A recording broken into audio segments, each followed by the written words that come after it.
Bonjour à tous, soyez les bienvenus sur cette chaîne YouTube dédiée au métier de chargé d'études courant fort, courant faible dans le bâtiment. Alors si c'est votre toute première vidéo sur la chaîne, cette chaîne a pour but de voir les différentes tâches qui incombent au chargé d'études courant fort, courant faible dans un bureau d'études. Alors avant de commencer cette vidéo, je souhaiterais tout d'abord vous remercier du fond du cœur pour tous vos commentaires et vos différents abonnements. Alors nous sommes maintenant à 260 personnes sur cette chaîne au moment où je réalise cette vidéo. Donc merci du fond du cœur. Alors l'objectif ce serait d'atteindre 500, qu'on soit 500 jusqu'en mai, avant mai ou avant juin, parce que la chaîne aura un an en mai. Donc, je compte sur vous et vous remercie du fond du cœur par avance. Alors, aujourd'hui, nous allons voir une nouvelle vidéo dédiée aux luminaires, au choix de luminaires. Alors, cette vidéo fait partie d'une série de vidéos sur l'éclairage. Donc, ici, nous avons la partie 2 sur la lecture d'une fiche technique. Donc, nous avons vu précédemment une vidéo qui parlait des différentes caractéristiques telles que la source de lumière, la température de couleur, comment choisir la température de couleur, le flux lumineux utile, comment interpréter cette valeur, alors la puissance du système donc de l'éclaireur du luminaire et l'efficacité lumineuse, pardon. Donc nous avons vu que idéalement il fallait pas regarder que la puissance, il fallait regarder surtout l'efficacité lumineuse. Je vous invite à regarder la vidéo si ce n'est pas encore fait pour mieux comprendre la suite. Donc aujourd'hui nous allons continuer avec donc naturellement le taux de bruissement d'inconfort qui est le rouge ou l'UGR, encore enfin UGR pour Unified, pardon, pour l'accent anglais rating, qui est la traduction en français de indice d'éblouissement unifié. Donc ça c'est la traduction en français. Donc, pour faire court, hein, l'UGR nous renseigne sur l'éblouissement ou le niveau d'éblouissement causé par le luminaire. Donc, il est noté de 10 à 30. Donc, 10, très confortable. Donc, lorsqu'on a un UGR de 10, on estime que le luminaire est très confortable. Et par contre, lorsqu'on est on a une UGR de 30, ça veut dire que le luminaire est très éblouissant. Donc que le luminaire n'est pas très confortable, donc pas de bonne qualité en gros, hein. C'est ce que vous devez retenir. Donc pour un bon confort visuel, généralement on vise un UGR inférieur à 19. Donc là sur cette fiche technique on a un UGR de 18,6, donc c'est pas mal du tout. Donc après l'UGR on a l'angle de rayonnement. Donc l'angle de rayonnement c'est simplement l'angle dans lequel la lumière est diffusée.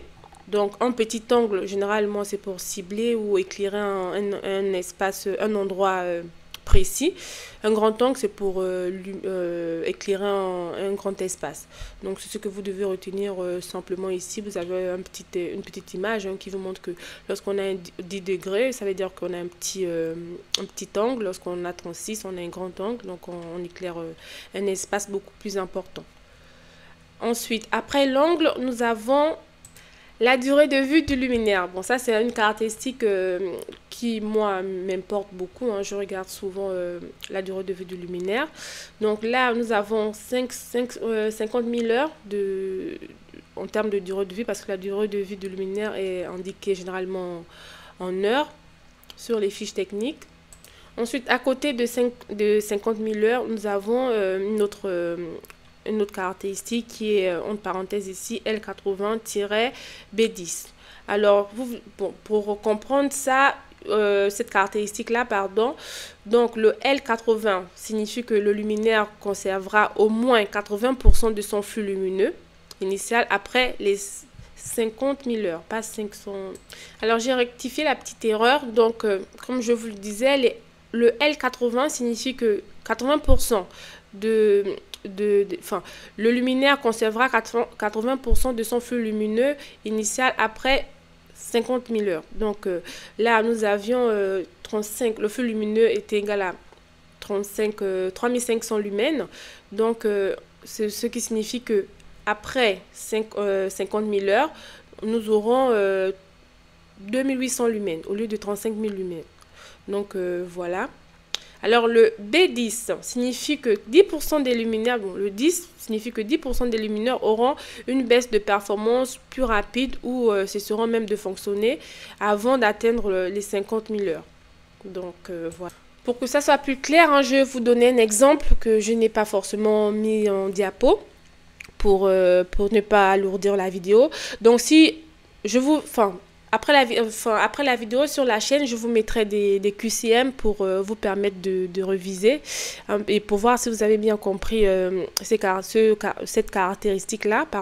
Alors, si nous avons, supposons que sur un chantier, nous installons 100 luminaires avec une fiche technique qui indique 50 000 heures et L80-barre B10.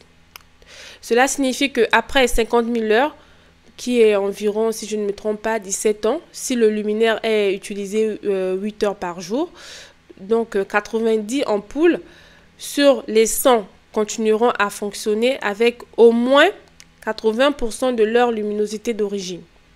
Les 10 autres ampoules auront soit perdu plus de 20% de leur flux lumineux, soit cessé de fonctionner complètement. Donc, c'est ce que vous devez... j'espère que cet exemple est très clair.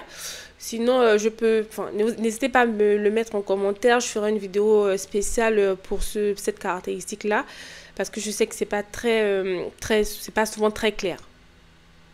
Donc, voilà. Un dernier exemple. Si sur une fiche technique, par exemple, vous voyez L90 barre B50, donc cela voudrait dire qu'après cette durée de vie, admettons 50 000 heures, 50% des luminaires auraient encore 90% de leur flux lumineux, ce qui est excellent, hein, et qui prouve que le luminaire est quand même d'une bonne qualité. Donc voilà. Alors après la durée de vie du luminaire, nous avons l'indice de rendu de couleur, qui est également appelé IRC ou indice, IRC tout simplement, qui mesure la capacité de la lumière à restituer les couleurs fidèlement.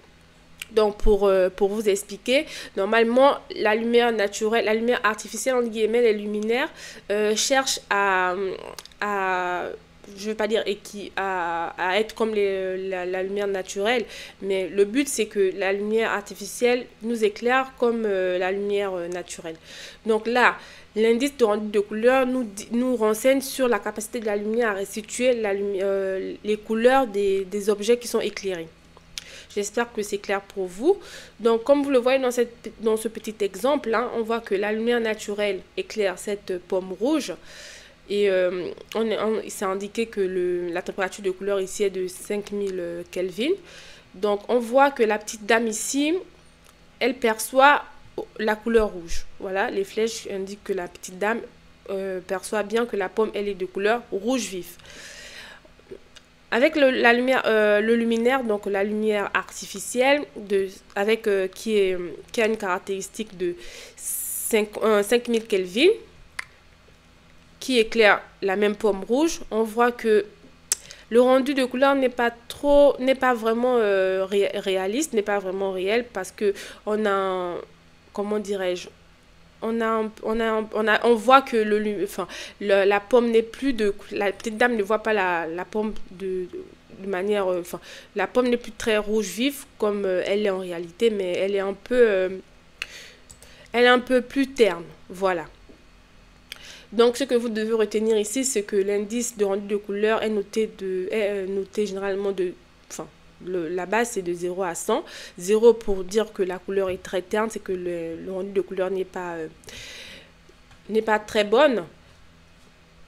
N'est pas très bon, du coup, pour un rendu. Et donc, lorsqu'on a 100 comme IRC, donc ça veut dire qu'on a un rendu de couleur très bon. Et même que le luminaire équivaut à la lumière naturelle du soleil. Donc, voilà ce que vous devez retenir ici pour l'IRC. Donc, nous arrivons au terme de cette vidéo. Donc, dans la prochaine vidéo, nous verrons ce que c'est l'indice de macadam ici, le groupe de risque, et voilà. Et c'est tout. Après, peut-être que je ferai une vidéo sur l'appareillage pour dire, enfin, vous expliquer un peu qu'est-ce que ça veut dire quand on dit convertisseur d'immeuble, DALI. Bon, ça, c'est pas très... bon, c'est aussi important, hein. Donc, on verra. Nous verrons. Alors, nous sommes arrivés au terme de cette vidéo. Je vous remercie pour votre attention et pour vos commentaires d'avance et vos likes. N'hésitez pas à liker et à vous abonner. N'oubliez pas, l'objectif, c'est d'atteindre 500 vues d'ici mai. Donc, je sais qu'il n'y a pas peut-être grand monde qui ont terminé la vidéo, mais bon, je le dis quand même.